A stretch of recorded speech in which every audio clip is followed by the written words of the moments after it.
Nabi Sulaiman waktu punya anak buah jin, mereka ditundukkan oleh Allah kepada Nabi Sulaiman. Tidak ada namanya pemberian mahar, tidak ada namanya kasih makan jin, tidak ada namanya ada syarat dan macam-macamnya. Nah, kebanyakan orang yang punya khodam-khodam ini pasti ada persyaratan. Ustaz, saya mau tanya, paman saya pengguna khodam jin muslim katanya. Sering saya ditawarkan untuk pakai karena sering mengingatkan untuk sholat tepat waktu. Kalau badan sakit keselio bisa disembuhkan. Seperti disentak-sentak tahu-tahu sembuh.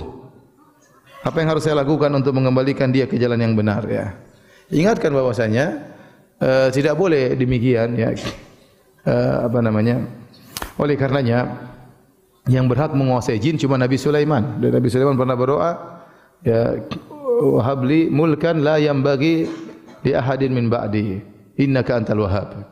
Ya Allah, anugerahkanlah kepadaku suatu kerajaan yang tidak boleh untuk seorang pun setelahku. Sungguhnya Engkau Maha Pemberi anugerah. Oleh karenanya waktu Nabi sallallahu alaihi wasallam sedang salat, tahu-tahu ada jin ifrit mengganggu Nabi. Maka Nabi selalu mengatakan famakkani Allahu minhu, maka Allah membuat aku bisa menangkapnya. Maka Nabi pun mencekik jin tersebut sampai Nabi mengatakan aku merasakan dinginnya lidahnya atau liurnya.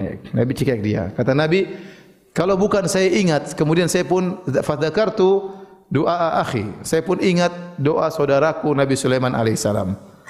Yaitu ya Allah anugerahkan kepadaku kerajaan yang tidak boleh bagi seorang pun setelahku. Kalau bukan karena doanya Nabi Sulaiman, saya akan ikat jin tersebut di tiang di Masjid Nabawi sehingga pada pagi hari anak-anak bisa melihat jin tersebut.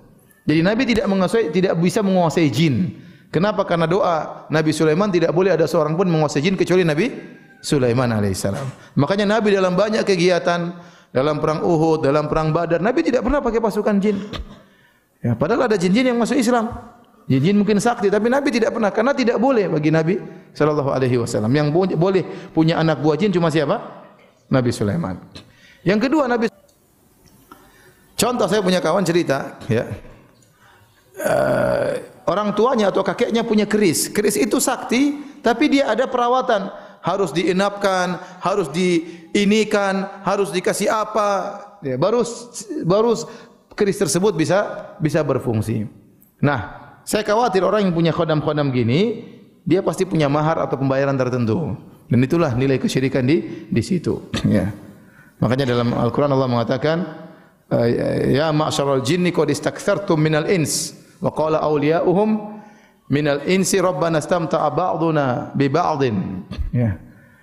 Tatkala Allah berkata, wahai ma'syaral jin, wahai jin sekalian, sungguhnya kalian telah menyesatkan banyak manusia. Maka berkatalah wali-wali mereka dari kalangan manusia, ya Rabb kami, sungguhnya kami telah saling menyenangkan di antara kami. Jin menyenangkan manusia, manusia menyenangkan jin. Adapun jin menyenangkan manusia, jin membantu manusia. Keperluannya apa? Ya. Sampai ada orang tukang pijit, supaya pijitnya enak, dia pakai jin. Jadi hanya sentuh saja, tapi yang dipijit terasa sudah. Kenapa ada jin tukang pijit? Ya ada seperti itu, ada dia pakai jin. Ya, tukang obat karena pakai jin, ada jin spesialis seperti ini. Jadi jin menyenangkan manusia dengan membantu banyak kebutuhan manusia, dan manusia menyenangkan jin dengan tunduk kepada persyaratan yang disyaratkan oleh jin, dan itulah kesyirikan yang menyebabkan mereka masuk neraka jahanam. Coba tanya, ini pamannya bisa punya khodam, gimana ceritanya? Ya, pasti ada persyaratan yang dia berikan. Wallahu a'lam bishawab.